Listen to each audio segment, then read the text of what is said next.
Happy, beautiful, sunshine, gorgeous lady. I thought I'd jump on today and just answer some of the questions that have come up in today's clarity calls because they are just gold.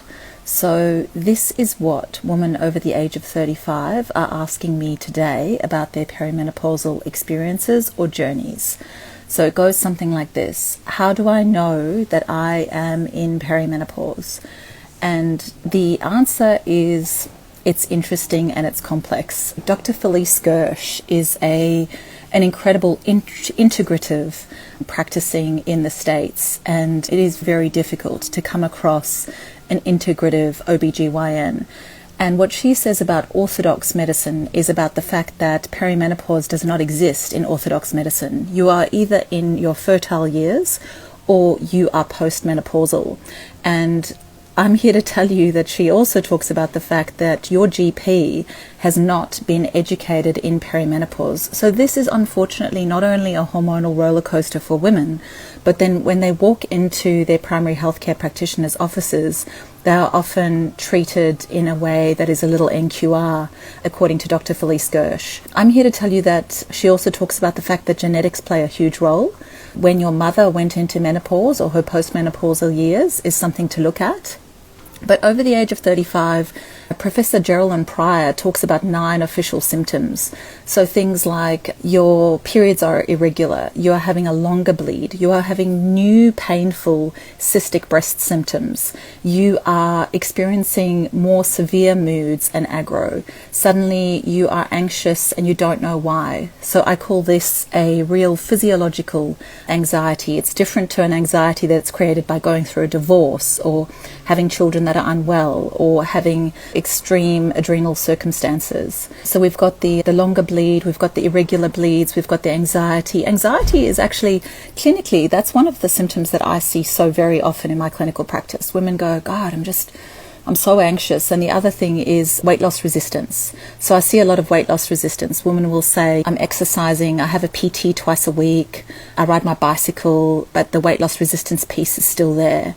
So we've got the irregular bleeds, we've got the longer bleeds, we've got hemorrhaging, or we have lighter bleeds. We have periods that are going between shorter cycles. So you've gone from a 28-day cycle to a 17-day cycle or a 19-day cycle or a 24-day cycle. There are actually now unofficially about 100 symptoms that are related to perimenopause. But I really do think that it's important to know this.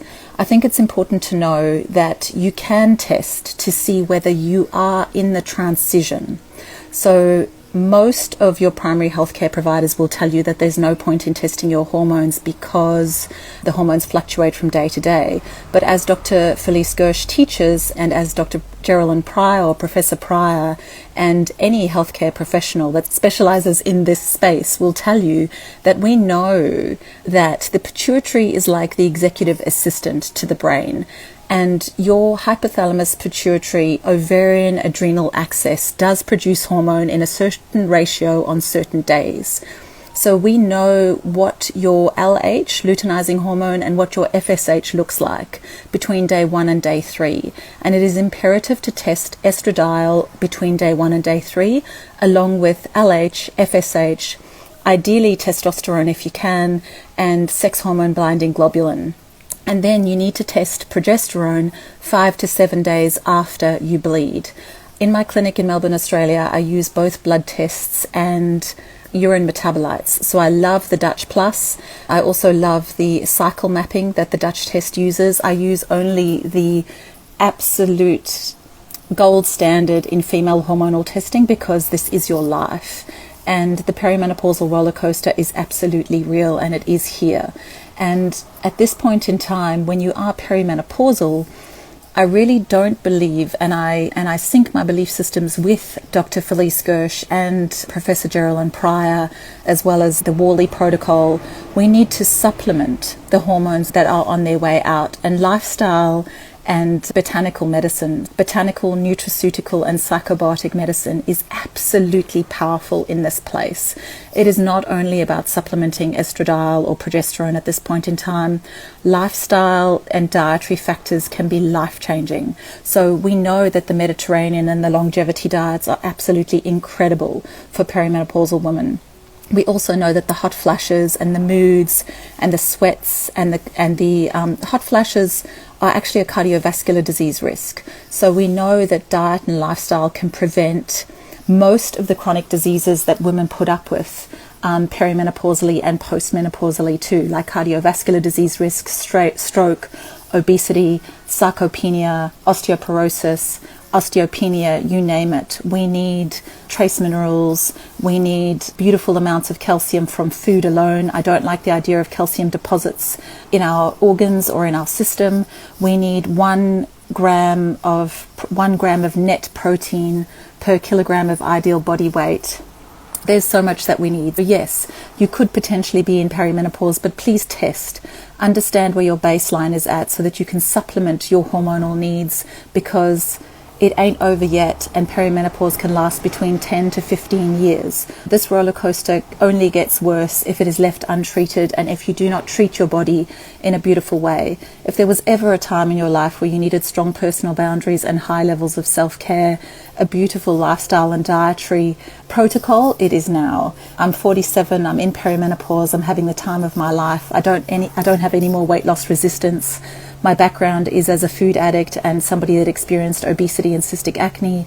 I have a hugely high ACE score. I have absolutely lived ill health. Please remember that during this time in your life, you need to test your adrenals and your thyroid as well, so that you can be functioning on all cylinders and you can be vital for good. Diets and extreme exercise and waking up at 5 o'clock in the morning and awful self-talk is only going to make things worse. So please take care of yourself and make sure that you reach out to a practitioner that knows how to take care of you. Don't take no for an answer. Test and know where you're at, and empower yourself and absolutely know where your HbA1c levels are at and whether you have a good, sustainable, healthy, fasting insulin. In perimenopause, so many of the women that reach out to me tell me that they have this weight loss resistance piece going on because they're in a fat store as opposed to a fat burn state. You need to be in a fat burn state so that your brain can receive all of the energy that it needs, and you don't put on that weight around the middle, and you don't feel grumpy and frumpy and hot and sweaty and tired because you're not sleeping. Take it easy, have an absolutely gorgeous day, and looking forward to supporting you through this roller coaster and making it far more graceful and focusing on your vitality so that all of the symptoms that you're experiencing fall away as a side effect to the focus of your vitality.